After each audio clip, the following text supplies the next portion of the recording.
السلام علیکم، میں ہوں امجد عزیز ملک اور آپ دیکھ رہے ہیں کسوٹی ڈیجیٹل۔ آج کی ہماری مہمان شخصیت ایک ادیب ہیں، ایک شاعر ہیں، دانشور ہیں، اور خاص طور پر ٹیلی ویژن کے پروڈیوسر اور بڑے کمال کے پروڈیوسر، جنہوں نے پاکستان ٹیلی ویژن میں ایک پروڈیوسر کی حیثیت سے اپنے کیریئر کا آغاز کیا اور پھر ناقابل فراموش ڈرامہ سیریلز کی، کئی بے شمار ڈرامے پروڈیوس کیے، کئی گیت آپ نے ان کے سنے ہوں گے، اور جنہوں نے ایوارڈ بھی لیے، انہیں خود بھی ایوارڈ ملا اور آج ہمارے درمیان موجود ہیں۔ میں خوش آمدید کہتا ہوں جناب عزیز اجاز صاحب کو۔ بہت شکریہ عزیز اجاز صاحب، آپ تشریف لائے۔ بہت شکریہ امجد عزیز ملک صاحب، میری طرف سے بھی آپ کے ناظرین کا اور کسوٹی ڈیجیٹل کے ناظرین کا آپ کا بہت شکریہ، اور آپ نے اس خوبصورت ماحول میں ہمیں آج مدعو کیا، اور آپ سے گفتگو کر کے بڑا لطف آئے گا۔ آپ سے ہماری گفتگو بہت مواقع پر ہوئی، بہت ہماری گفتگو رہی، ہم نے تبادلہ خیال کیا، تو آج کا بھی ایک اپنا انداز ہے۔ تو لہٰذا ہم آغاز یہ کرتے ہیں عزیز صاحب، جب آپ ڈرامے کیا کرتے تھے اور آج جب آپ ڈرامے دیکھتے ہیں، فرق کیا ہے؟ امجد عزیز ملک صاحب، آپ نے بہت اچھا سوال کیا۔ اصل میں جب میں تھوڑا سا ایک آپ کے سوال سے ایک ضمنی اپنی بات جوڑوں گا کہ جب مڑ کر دیکھتے ہیں تو ایک لمبی راہ گزر ہے جس سے ہم گزر کر آئے ہیں۔ جیسے کہ آپ نے فرمایا کہ ہر طرح کے ہم نے پروگرام کیے، ڈرامے کیے، میوزک پروگرامز کیے، شوز کیے، لائیو شوز کیے، ڈاکومنٹریز کی، اور مجھے اگر آپ اجازت دیں تو میں احمد فراز کا مجھے ایک شعر یاد آ رہا ہے کہ عجب جنون مسافت میں گھر سے نکلا تھا، خبر نہیں ہے کہ سورج کدھر سے نکلا تھا۔ تو جب ہم نے اس دشت خارزار میں قدم رکھا تو یقین مانے کہ آپ نے کہا کہ اب ہمیں خود یاد نہیں رہا کہ ہم کن کن مراحل سے گزرے، جس میں جرمنی کی ٹریننگ بھی شامل تھی، ملائیشیا کی ٹریننگ لی، P T V headquarters میں اسلام آباد میں ہماری جو ٹریننگ تھی، جس میں شعیب منصور، خواجہ نجم الحسن، رانا شیخ ہمارے انسٹرکٹرز تھے، اور پاکستان کے سب نامور پروڈیوسرز، اور ہم ان کے ساتھ ہم نے ٹریننگ حاصل کی۔ تو بڑا ایک خوشگوار سفر ہے جو کہ گزر گیا، اور ان ڈراموں کا جو یقین کرے کہ جو مجھے رسپانس اس وقت ملا جب ہم ڈرامے بناتے تھے، اور جو اب تک مل رہا ہے، یعنی ہمارا چہرہ تو ہم چونکہ بیہائنڈ دا کیمرے کے پیچھے کھڑے ہونے والے لوگ ہیں، لیکن اب بھی جب ہمارا نام کہیں ہم بیٹھے ہوتے ہیں یا کہیں ہمارا تعارف ہوتا ہے، جب ہمارا نام آتا ہے تو فوراً ہمیں لوگ پہچان جاتے ہیں۔ نہیں عزیز صاحب، آپ کا نام تو ہمیشہ زندہ اس لیے رہے گا کہ آپ نے جو ڈرامہ سیریلز کی، ان دنوں میں ڈرامہ سیریل 13 قسطوں کی یا 14 قسطوں کی ہوا کرتی تھی، آپ نے 8-9 ڈرامہ سیریلز کی، آپ نے بے شمار سیریز کی، آپ نے انفرادی ڈرامے بے شمار کیے۔ اب مجھے یہ بتائیے، اب یہ آپ کو مواقع یہاں پہ پشاور میں زیادہ مل رہے تھے؟ میں تو یہ شکایت کرتا ہوں کہ پشاور کے لوگوں کو اتنے مواقع نہیں ملتے، یا پھر ہم اگر کراچی لاہور میں ہوتے شاید ہمارا نام نہ ہوتا۔ آپ اس اتفاق کرتے ہیں؟ ہاں، بہت خوبصورت بات کی آپ نے۔ دیکھیے، اصل میں بات یہ ہے کہ اگر مثبت پہلو کو دیکھا جائے نا، تو میں سمجھتا ہوں کہ ہم بڑے لکی ثابت ہوئے۔ اس کی وجہ ہے، جیسے آپ نے کہا کہ ڈراموں کے حوالے سے، تو آپ یقین کریں کہ آپ نے 9 ڈرامہ سیریل امجد ملک صاحب میری صرف نیٹ ورک کے ہیں، اردو کے۔ اس کے علاوہ پشتو کے اور ہندکو کے ڈرامہ سیریلز اور انفرادی ڈرامے اس سے الگ ہے، اسٹیج شوز، میوزک شوز۔ تو اس میں یہ آپ کی وجہ آپ نے بات کہی کہ اصل میں دیکھیں، میں آپ کو پی ٹی وی کا ایک بہت ہی مثبت چہرہ آپ کے سامنے لاؤں گا۔ وہ یہ کہ P T V headquarters جو ہے نا جی اسلام آباد میں، ہمارے وقتوں میں، ابھی کا مجھے اندازہ نہیں چونکہ ہم اب وہاں سے آ چکے، ہمارے وقتوں میں تمام مراکز، جو 5 مراکز تھے پی ٹی وی کے، سب کے لیے یکساں مواقع فراہم کیے جاتے تھے ہیڈ کوارٹرز کی طرف سے۔ ہم یہاں سے آئیڈیا بھیجتے تھے اور ہمارا آئیڈیا وہاں سے اپروو ہو کر آ جاتا تھا۔ اس کے بعد ہم سے کہا جاتا تھا پائلٹ بنائیں۔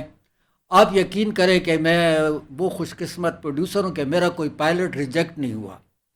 جو پائلٹ میں نے بھیجا وہ ہمارے سینئرز کا میں شکریہ ادا کرتا ہوں۔ اس وقت جو ہمارے سینئرز تھے وہ اپروو کر دیتے تھے. بلکہ ایک وقت تو ایسا آیا کہ خواجہ نجم الحسن صاحب ہمارے ڈائریکٹر پروگرامز تھے, تو ہم ایک آئیڈیا لے کر ڈرامہ سیریل کا ان کے پاس گئے. تو وہ ڈرامہ سیریل میں انہوں نے کچھ پوائنٹس ایسے کہ ہم نے ڈسکس کیا, اگلے دن ہم پھر لے کر گئے, تو وہ آئیڈیا انہوں نے اپروو کر دیا. رائٹر میرے ساتھ تھی نسیم ناصر اس ڈرامہ سیریل کی.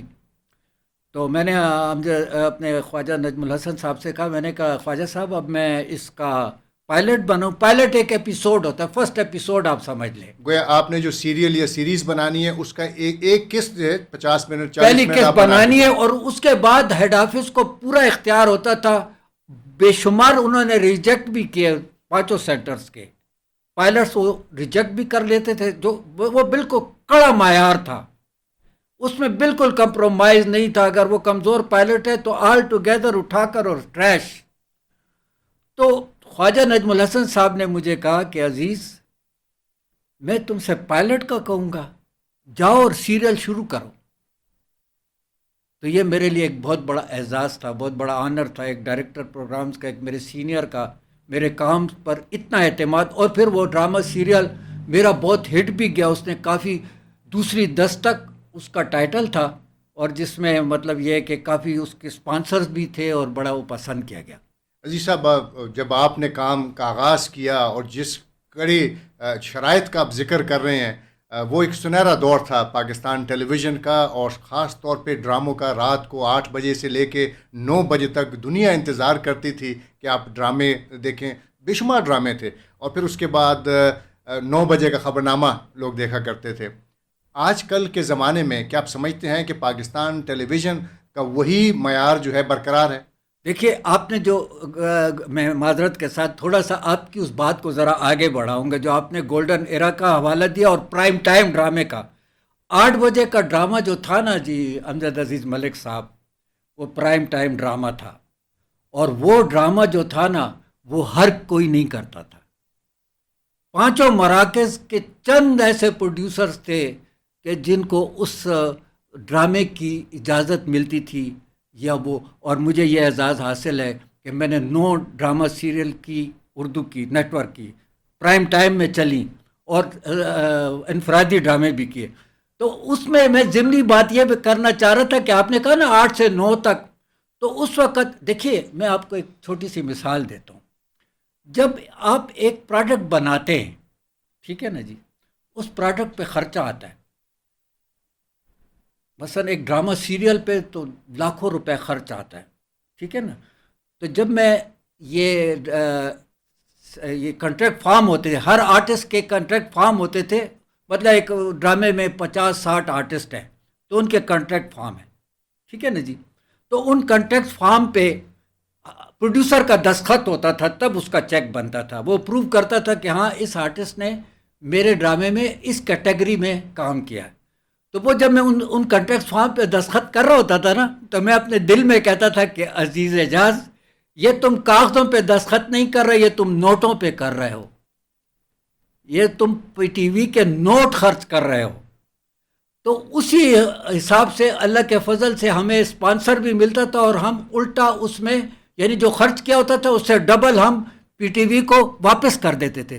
تو اسی حوالے سے میں آپ کو بتاؤں کہ بعض ہمارے ایسے ڈرامہ سیریل ہوتے تھے جو 9 بجے کا خبرنامہ شروع ہو جاتا تھا, لیکن اسپانسرز کی وجہ سے ڈرامے کی قسط ختم نہیں ہوتی تھی.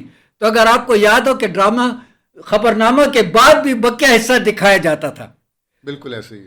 تو یہ وجہ نہیں تھی کہ وہ کوئی شوق کیا, اس میں اتنے اسپانسر آ جاتے تھے اس ڈرامہ. اچھا پھر میں آپ کو ایک مزے کی بات بتاؤں, وہ جو میں کہتا ہوں نا کہ ایک سیٹ اپ ہے, پی ٹی وی کا ایک سیٹ اپ ہے, ایک انفراسٹرکچر ہے.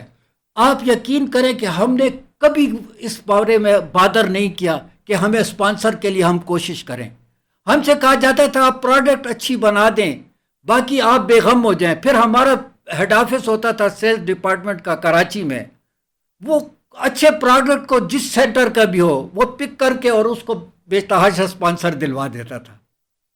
تو دیکھیں ایک مزہ آیا نا کہ ایک ٹیم ورک اور ایک سارے مراکز آپس میں ایک اس انداز سے ہم آہنگ ہو کے کام کرتے تھے کہ اس میں جو ہے تو اتنی پروگرس ہوتی. آپ نے ایک اور کام کیا کہ آپ پشاور کے علاوہ بھی کئی فنکاروں کو باہر سے بلایا کرتے تھے. آپ کو سب سے زیادہ کن فنکاروں نے متاثر کیا؟ دیکھیے اصل میں بات دراصل یہ نا جی کہ ایک اچھے ڈرامہ سیریل کے ملک صاحب آپ مجھ سے زیادہ بہتر جانتے ہیں، اس کے اپنے لوازمات ہوتے ہیں. مثلا جب آپ کا ایک پروڈکٹ بنتا ہے تو آپ کو ہر اینگل سے دیکھنا ہوتا ہے. مثلا دیکھیں جو سٹار ہوتے ہیں، جو ایکٹر ہوتے ہیں، جو سٹار ہوتے ہیں، وہ انہی چہروں کے ذریعے ہم اپنا فن عوام تک پہنچاتے ہیں.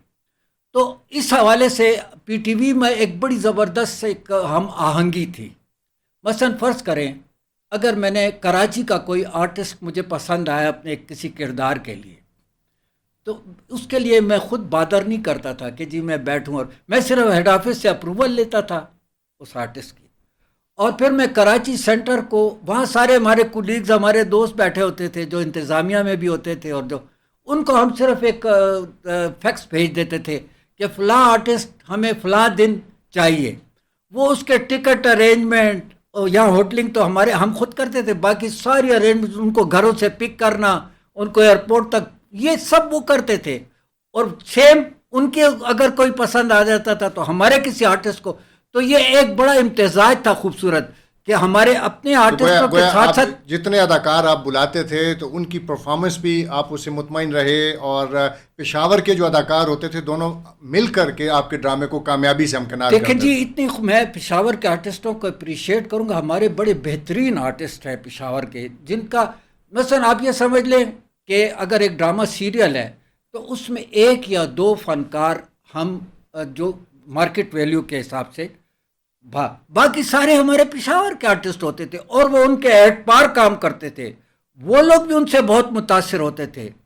اور مثلا آپ دیکھیں کہ جتنے مثلا میرے ساتھ وہاں سے احسن خان آئے، اسد آئے، شامل خان آئے، فضا علی آئیں، ٹھیک ہے نا جی. اسی طرح اس میں بادبان سیریل میں سائرہ نے میرے ساتھ بڑا اچھا کام کیا، صنم اقبال آئیں کراچی سے. اسی طرح اور بے شمار آرٹسٹوں نے وہاں سے آ کر، اور ہمارے آرٹسٹ وہاں جا کے کام کرتے تھے دوسرے سینٹرز پہ. عزیز صاحب، آپ کی جو 9 ڈرامہ سیریل تھی نیٹ ورک کی، جو قومی نشریاتی رابطے پر ٹیلی کاسٹ ہوئی، آپ کو سب سے اچھی سیریل کون سی لگی؟ نہیں، اچھا دیکھیے میں آپ کو ایک بڑی دلچسپ بات بتاؤں. اچھی سیریل اگر میں ایک کو پک کروں گا نا تو یقین مانے کہ میرے لیے مشکل ہوگا. اس کی وجہ ہے، اس کی وجہ یہ ہے کہ آپ ہر سیریل میں اتنے انوالو ہو جاتے ہیں نا، اتنے انوالو ہو جاتے ہیں کہ آپ کو مطلب یہ اس وقت کچھ اور نظر نہیں آ رہا ہوتا. آپ اسی سیریل کو اپنا اوڑھنا بچھونا بنا لیتے ہیں، ٹھیک ہے نا جی. تو اس حوالے سے اگر آپ دیکھا جائے نا تو مثلا ایک وقت میں پی ٹی وی میں ایک بڑی اچھی ایک پالیسی آئی تھی. ہمارے مینیجنگ ڈائریکٹر تھے، انہوں نے بڑا اچھا ایک انیشیٹو دیا تھا. انہوں نے کہا تھا کہ بھئی ہر اس پروڈیوسر کی ٹیم کو میں ادر دین ان کی سیلری اور ان کو ایک انیشیٹو، ایک بڑی اچھی ہینڈسم اماؤنٹ انہوں نے کہا تھا کہ وہ میں اس ٹیم کو دوں گا، خاص کر پروڈیوسر کو، اور وہ پھر آگے اپنی ٹیم میں کچھ تقسیم کرے گا. لیکن وہ انہوں نے ایک ٹارگٹ رکھا تھا، 3 کروڑ روپے کا ٹارگٹ. تو وہ کچھ عرصے کے لیے، جتنے عرصے تک وہ انسینٹیو رہا، تو میرے سیریل نے وہ ٹارگٹ اچیو کیا. تو اب میں آپ خود بتائیے کہ میں کسی ایک کا انتخاب کیسے کر سکتا ہوں. بات آ گئی جی پیسے کی، لہٰذا بڑا مشکل نہیں، ہو جاتا پیسے ہے. دیکھیے، پیسے کے بغیر میں آپ سے ایک چھوٹی سی مثال دیتا ہوں. اگر اس وقت اچانک میں آپ سے کہوں کہ امجد عزیز ملک صاحب مجھے ایک 100 روپے کا نوٹ دیجیے، تو آپ مجھے دے تو دیں گے، لیکن ایک لمحے کے لیے سوچیں گے کہ یار یہ عزیز اعجاز کو کیا ہو گیا یہ سو. نہیں، میں تو 100 روپے دینے کو تیار ہوں، لیکن آپ کی وہ نظم ہم نے سننی ہے، وہ ہے نہیں، جو میں جس مثال موڈ کی بات ہوتی ہے. جی میں بالکل پیش کرتا ہوں، لیکن مثال یہ اس لیے دی کہ جب تک ایک پروڈکٹ آپ اس پر خرچہ کریں گے لیکن اس کی اگر آؤٹ پٹ نہ ہو، انیشیٹو بڑے ضروری ہوتے ہیں جی، جو بنیادی وہ مقصد تو ہے. پھر بنیادی طور پر مطلب نہیں، ادروائز بھی انسینٹیو کے بغیر بھی ہم نے کام کیا ہے. جی بالکل.